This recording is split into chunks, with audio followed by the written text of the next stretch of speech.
السلام عليكم ورحمة الله وبركاته. بسم الله الرحمن الرحيم. الحمد لله والصلاة والسلام على رسول الله وعلى آله وصحبه ومن والاه. أما بعد، أعوذ بالله السميع العليم من الشيطان الرجيم من همزه ونفخه ونفثه. بسم الله الرحمن الرحيم. رب اشرح لي صدري ويسر لي أمري واحلل عقدة من لساني يفقهوا قولي. سبحانك لا علم لنا إلا ما علمتنا إنك أنت العليم الحكيم. اللهم لا سهل إلا ما جعلته سهلا وأنت تجعل الحزن إذا شئت سهلا.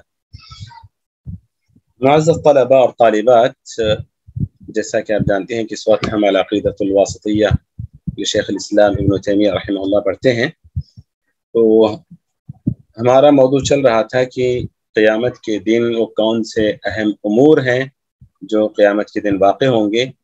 تو ذرا سا مجھے جلدی وہ معاملہ گنائیے کہ اب تک ہم کہاں تک پہنچے ہیں. سب سے پہلے کہ جو روحیں ہیں ان کو جسموں میں واپس بھیج دیا جائے گا. پھر پہلی چیز تعاد الارواح الى الاجساد. جی دوسرا لوگ جو ہیں وہ اپنی قبروں سے نکل آئیں گے، اور تیسرا جو ہے وہ ان کے اعمال نامے ان کے ہاتھ سورج جو ہے وہ قریب آ جائے گا، اور چوتھا جو ہے وہ لوگ جو ہیں وہ اپنے پسینے میں جو ہیں وہ ڈوبے ہوں گے اپنے اعمال کے لحاظ سے، اور پھر جو ہے وہ موازین کو نصب کر دیا جائے گا، اور اس کے بعد جو ہے وہ اگلا ہم پڑھ رہے تھے کہ دفاتر دے دیے جائیں گے یا کھول دیے جائیں گے. بارک اللہ فیکم. یہ 6 چیزیں ہم نے پڑھی ہیں. تو یہاں پر ہم لوگ رکے تھے تنشر الدواوین وہی صحائف الاعمال.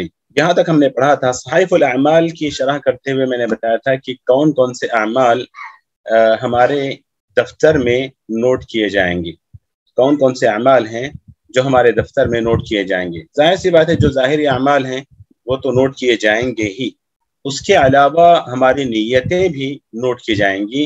اس کے لیے بعض حدیثیں میں نے آپ لوگوں کے سامنے رکھی تھی. ایک وہ حدیث جس میں اللہ کے رسول صلی اللہ علیہ وسلم نے کہا کہ دنیا لاربع، 4 قسم کے لوگوں کا رسول اللہ صلی اللہ علیہ وسلم نے جس میں ذکر کیا تھا، اس میں سے ایک وہ شخص بھی تھا جس کے پاس مال نہیں ہے خرچ کرنے کے لیے، لیکن اس شخص کو دیکھ کر جس کو اللہ نے علم دیا، مال دیا، وہ اللہ کے راہ میں خرچ کرتا ہے، صلہ رحمی کرتا ہے، اس کو دیکھ کر ایک شخص نیت کرتا ہے اور کہتا ہے کہ لو ان عندي مالا لعملت فيه بعمل فلان، کہ اگر میرے پاس بھی مال ہوتا تو میں فلاں شخص کی طرح عمل کرتا. تو نبی کریم صلی اللہ علیہ وسلم نے فرمایا کہ فهو بنيته فاجرهما سواء، تو اس کی نیت لکھ لی جائے گی اور اجر میں دونوں برابر ہوں گے. لیکن یہاں پر میں نے واضح کیا تھا کہ اجر میں کیسے دونوں برابر ہو سکتے ہیں، نیت میں دونوں برابر ہو سکتے ہیں، اجر میں دونوں برابر نہیں ہو سکتے. اس کی دلیل یہ تھی کہ صحابہ اکرام جو فقراء المہاجرین تھے، رسول اللہ صلی اللہ علیہ وسلم کے پاس پہنچتے ہیں اور کہتے ہیں کہ یا رسول اللہ ذهب اہل الدثور بالاجور، اے اللہ کے رسول صلی اللہ علیہ وسلم مالدار لوگ تو اجر کو لوٹ لے گئے ہیں. وہ لوگ بھی تسبیح بیان کرتے ہیں، مطلب وہ لوگ مال و دولت خرچ کرتے ہیں اور ہمارے پاس نہیں ہے مال و دولت خرچ کرنے کے لیے. پھر نبی صلی اللہ علیہ وسلم نے ان طریقہ بتاتے ہوئے کہا کہ ان لکل تسبیحۃ صدقہ ولکل تحمیدۃ صدقہ ولکل تکبیرۃ صدقہ الامر بالمعروف صدقہ والنہی عن المنکر صدقہ الی آخر الحدیث. تو نبی کریم صلی اللہ علیہ وسلم نے جب یہ طریقہ بتایا تو یہ طریقہ بھی عام ہو گیا. اب غریب غربا فقراء صحابہ اکرام کے ساتھ مالدار صحابہ اکرام بھی اس کو پڑھنے لگ گئے. صحابہ پھر سے پیارے نبی کے پاس شکایت لے کر آئے کہ اللہ کے رسول صلی اللہ علیہ وسلم یہ تو مسئلہ ہو گیا، پھر مطلب ابھی بھی وہی لوگ آگے ہیں نیکی میں. سبحان اللہ، کیا مزاج تھا ان کا نیکی میں سبقت کرنے کا. کہ ہمارا مزاج دیکھیے کہ اگر میں غریب ہوں، فقیر ہوں، تو میں کبھی زندگی میں صدقہ خیرات کرنے کا نہیں سوچتا، کیونکہ اور میں یہ سوچ لیتا ہوں کہ بھائی میں بس نیکیاں ذریعے سے نفل پڑھ کے روزے رکھ کر یہی نیکیاں میں کر سکتا ہوں، صدقہ خیرات کا میں تو سوچ ہی نہیں سکتا. یہاں پر فقراء صحابہ اکرام وہ مالدار صحابہ اکرام کو دیکھ کر نیکیوں میں ان سے آگے بڑھنا چاہتے ہیں اور رسول اللہ صلی اللہ علیہ وسلم سے شکایت کرتے ہیں. اور جب دیکھتے ہیں کہ وہ لوگ بھی تسبیح، تحمید، تکبیر پڑھ رہے ہیں تو پھر سے شکایت کرنے پہنچ جاتے ہیں. اور اللہ کے رسول صلی اللہ علیہ وسلم وہاں پر یہ نہیں کہتے کہ تم دونوں کا اجر برابر کا ہے، بلکہ کہتے ہیں کہ ذالک فضل اللہ یؤتیہ من یشاء.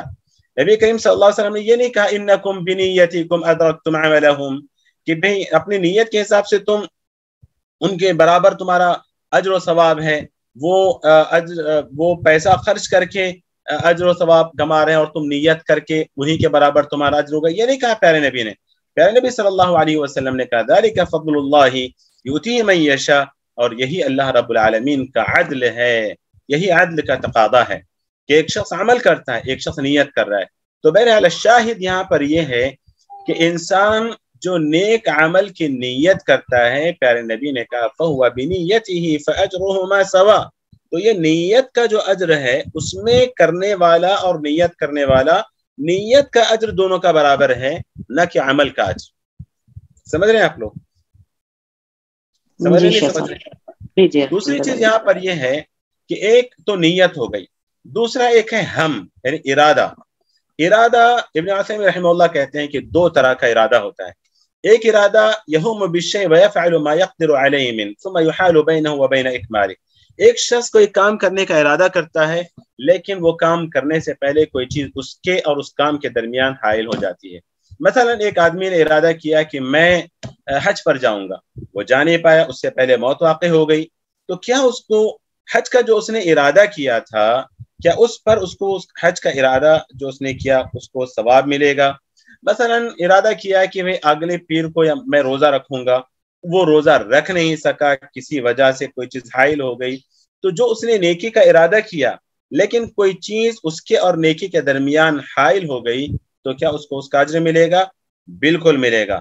فَهَذَا يُكْتَبُ لَهُ الْأَجْرُ كَامِلًا، بالکل پورا پورا اجر لکھا جائے گا، جیسا کہ اللہ رب العالمین نے سورہ نساء کی آیت نمبر 100 میں فرمایا وَمَنْ يَخْرُجْ مِنْ بَيْتِهِ مُهَاجِرًا إِلَى اللَّهِ وَرَسُولِهِ ثُمَّ يُدْرِكْهُ الْمَوْتُ فَقَدْ وَقَعَ أَجْرُهُ عَلَى اللَّهِ، کہ جو شخص اپنے گھر سے ہجرت کی نیت سے نکلتا ہے اللہ اور اس کے رسول کی طرف اور موت واقع ہو جاتی ہے، اللہ تعالیٰ فرماتے ہیں کہ فَقَدْ وَقَعَ أَجْرُهُ عَلَى اللَّهِ، تو اس کو اللہ رب العالمین پر اس کا اجر ہے، یعنی اللہ تعالیٰ اس کو اس کا اجر دیں گے۔ تو یہاں پر ابن عثیمین کہتے ہیں کہ طلبۃ العلم کے لیے خوشخبری ہے، جو انسان طلب علم کے لیے نکلتا ہے، طلب علم کے لیے نکلتا ہے یا دعوت و تبلیغ کے کام سے نکلتا ہے یا جہاد کی نیت سے نکلتا ہے، کوئی بھی نیک کام کرنے کے لیے نکلے لیکن وہ یہ کام کر نہ سکے، چاہے وہ موت واقع ہو جائے یا کوئی اور چیز رکاوٹ بن جائے، تو انشاءاللہ اس آیت کی روشنی میں، سورہ نساء کی آیت نمبر 100 کی روشنی میں، وہ جو اس نے نیکی کا ارادہ کیا ہے اس کا وہ ارادہ بھی ہمارے نام اعمال میں لکھا جائے گا۔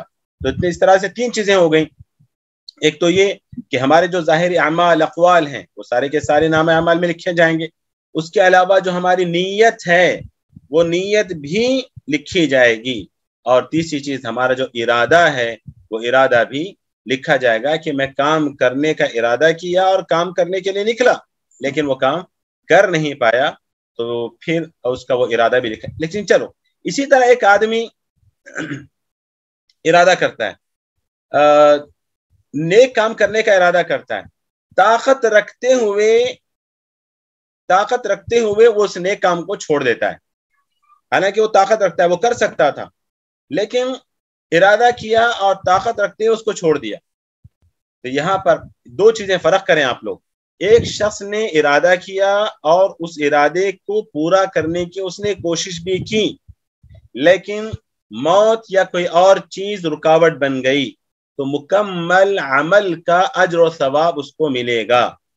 ایک شخص نے ارادہ کیا، قدرت بھی رکھتا تھا کرنے کی لیکن چھوڑ دیا ارادہ کر کے، ایسے بہت سارے لوگ نیکی کا ارادہ کرتے ہیں اور پھر چھوڑ دیتے ہیں۔ تو یہاں بھی شریعت سبحان اللہ کہ اس کو اس کی نیکی کا اجر وہاں بھی لکھا جائے گا، فَيُكْتَبُ لَهُ حَسَنَةً كَامِلَةً، یعنی اس کی نیت ہے، نیت کے حساب سے اس کو لکھا جائے گا۔ لیکن اگر برائی کا ارادہ کیا، سبحان، دیکھیں اللہ کتنا کریم ہے، نیکی کا ارادہ، نیکی کی نیت اللہ تعالیٰ نوٹ کرتے ہیں، لیکن وہیں پر انسان برائی کا ارادہ کرتا ہے، برائی کرنا چاہتا ہے، برائی کرنے کے لیے کوشش بھی کرتا ہے لیکن پکڑا جاتا ہے، وہ کام نہیں کر پاتا یا کوئی دوسری سے رکاوٹ بن جاتی ہے، تو ایسے وقت میں کیونکہ اس نے کوشش کی، برائی کا ارادہ کیا، برائی کرنے کی کوشش کی اس نے لیکن کر نہیں پایا، پکڑا گیا یا کوئی اور چیز واقع ہو گئی، تو جس طرح نیکی کا پکا ارادہ کر کے نکلا تھا، موت واقع ہونے سے پوری نیکی لکھی جائے گی، ویسے ہی برائی کا ارادہ کر کے نکلا پکڑا جانے کی وجہ سے وہ برائی نہیں کر پایا تو اس کی نیت یا جو اس نے ارادہ کیا تھا وہ ارادہ بھی لکھا جائے گا. لیکن برائی کا ارادہ کیا, کوشش نہیں کیا, اللہ سے ڈر کے چھوڑ دیا, اجر لکھا جائے گا, وہاں پر اس کو ثواب لکھا جائے گا کہ اللہ سے ڈر کر اس نے چھوڑ دیا. جیسا کہ بڑی مشہور حدیث ہے, اللہ کے رسول صلی اللہ علیہ وسلم نے فرمایا کہ القاتل بالمقتول فی النار, کہ قاتل بھی جہنم میں, مقتول بھی جہنم میں. صحابہ نے پوچھا یا رسول اللہ ہاد القاتل, اللہ کے رسول قاتل کا تو سمجھ, یہ تو قاتل ہے, مقتول کا تو سمجھ میں آ رہا ہے کہ قاتل نے تو قتل کیا, مقتول تو بیچارہ قتل ہو گیا, وہ بھی کیوں جہنم میں جائے گا؟ پیارے نبی صلی اللہ علیہ وسلم نے کیا فرمایا؟ لِأَنَّهُ كَانَ حَرِيصًا عَلَى قَتْلِ صَاحِبِهِ, کیونکہ وہ اپنے ساتھی کو قتل کرنے کا پکا ارادہ رکھ رہا تھا, وہ اپنے ساتھی کو موقع ملتا تو قتل کر دیتا, تو اسی لیے وہ بھی جہنم میں. دیکھیں حالانکہ وہ قتل نہیں کیا, مقتول ہو گیا, پھر بھی وہ جہنم میں, کیونکہ اس کا ارادہ قتل کرنے کا تھا, موت رکاوٹ بن گئی, وہ قتل نہیں کر پایا, لیکن ارادہ اس کا پکا تھا, اسی لیے وہ بھی جہنم میں جائے گا. تو ہمارے اس طرح کے ارادے بھی اللہ رب العالمین ہمارے نام اعمال میں لکھیں گے. بات واضح ہو رہی ہے؟ جی شاہ صاحب. سر لیکن میرے ذہن میں ایک سوال آ رہا ہے, میں پوچھ لوں؟ جی جی.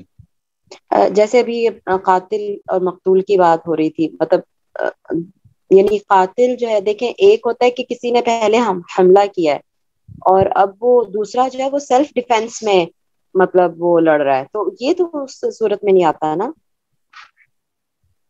دیکھیں ایک ہوتا ہے ظالم اور مظلوم, ٹھیک ہے, ایک شخص نے قتل کر دیا, ایک شخص نے, تو دوسرا جو بندہ ہوتا ہے اس کی نیت کیا ہے؟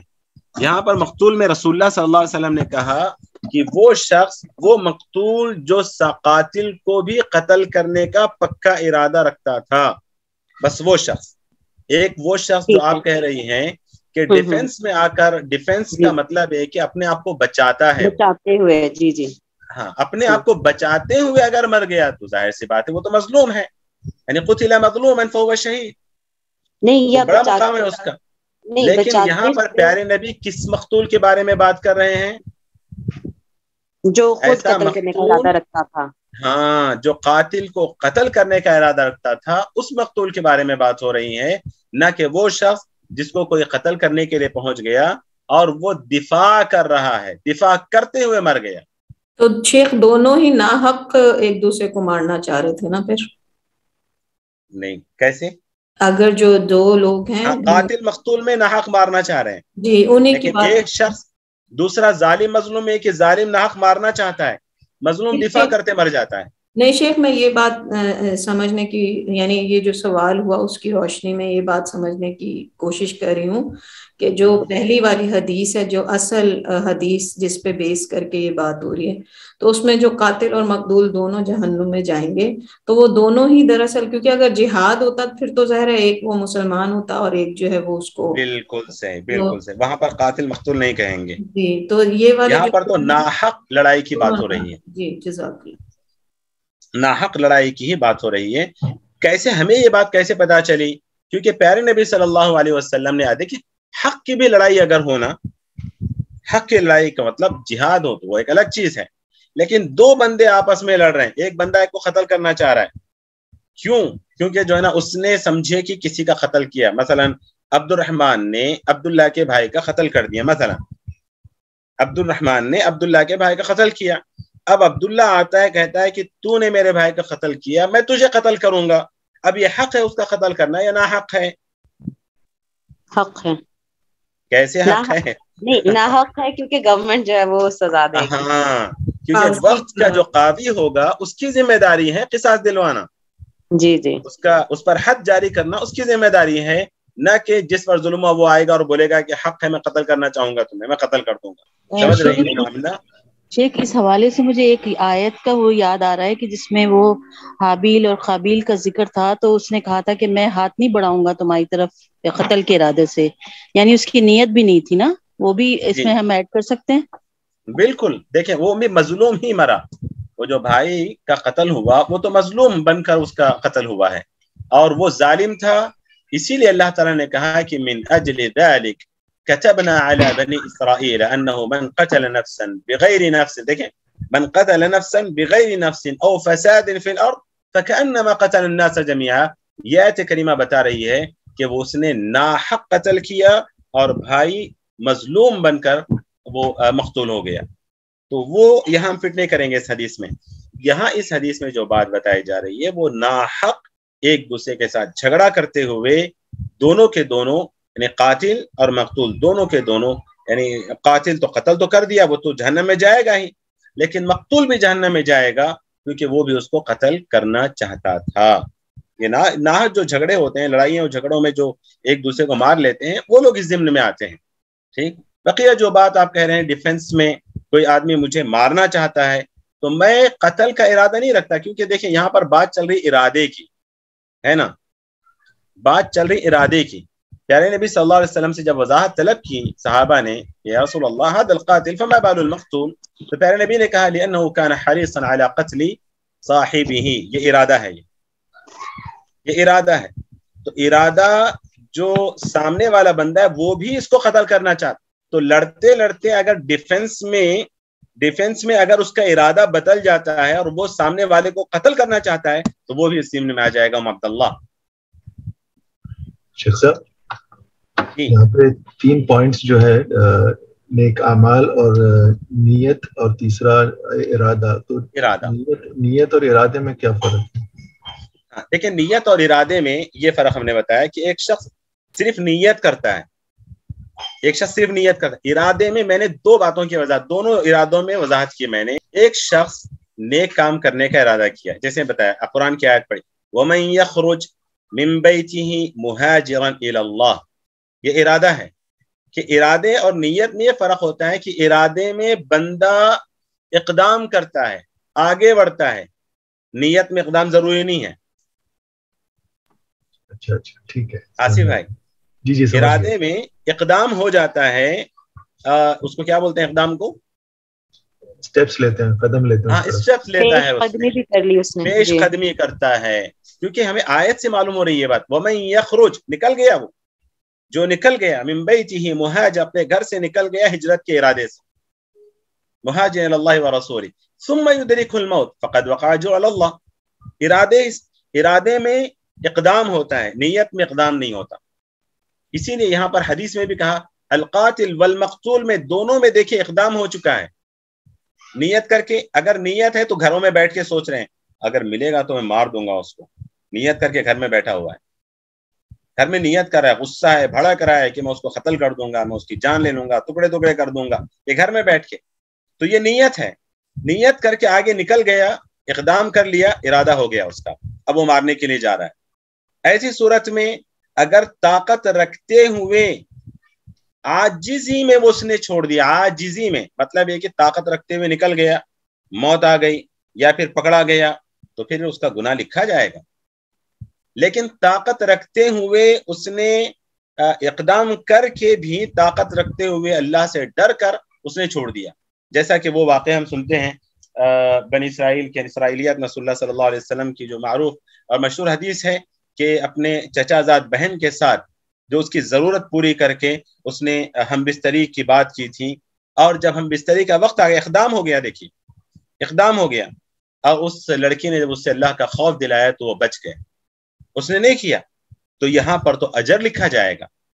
حالانکہ طاقت تھی اس کے پاس, وہ قدرت رکھتا تھا کہ وہ اپنی چچا زاد بہن کے ساتھ بدکاری کرے, لیکن چچا زاد بہن نے اللہ کا خوف دلایا اور اللہ کے خوف سے وہ بندہ رک گیا, اسی لیے اس نے وسیلے کے طور پر وہاں پر ذکر کیا وہ جو غار والا جو واقعہ ہے جس کو ہم بار بار وسیلے کے باب میں ذکر کرتے ہیں. بات واضح ہو رہی ہے؟ جی جزاک اللہ خیر. الحمدللہ. ہاں نماز پڑھی ہوگی تو پھر انشاءاللہ نکتفی بہذا القدر, رکتے ہیں ہم لوگ یہاں پر. ذرا سا میں مکمل کر لوں یہاں پر اس چیز کو کہ آپ دیکھیں ایک شخص ہے جس نے مطلب جو برائی کا ارادہ کرتے ہیں لیکن ارادہ کر کے چھوڑ دیا. 3 طرح کے ہو سکتے ہیں وہ لوگ. ایک شخص عاجزی میں چھوڑ دیا, فَهُوَ كَالْعَامِلِ إِذَا سَعَى فِيهَا. ایک عاجز ہو کر چھوڑنے کا مطلب یہ ہے کہ وہ کرنا چاہتا تھا تو اس کا گناہ لکھا جائے گا. عاجز سمجھ رہے ہیں نا, عاجز ہو کر چھوڑنا. جی یعنی طاقت ہی نہیں کرنے کی. نہیں,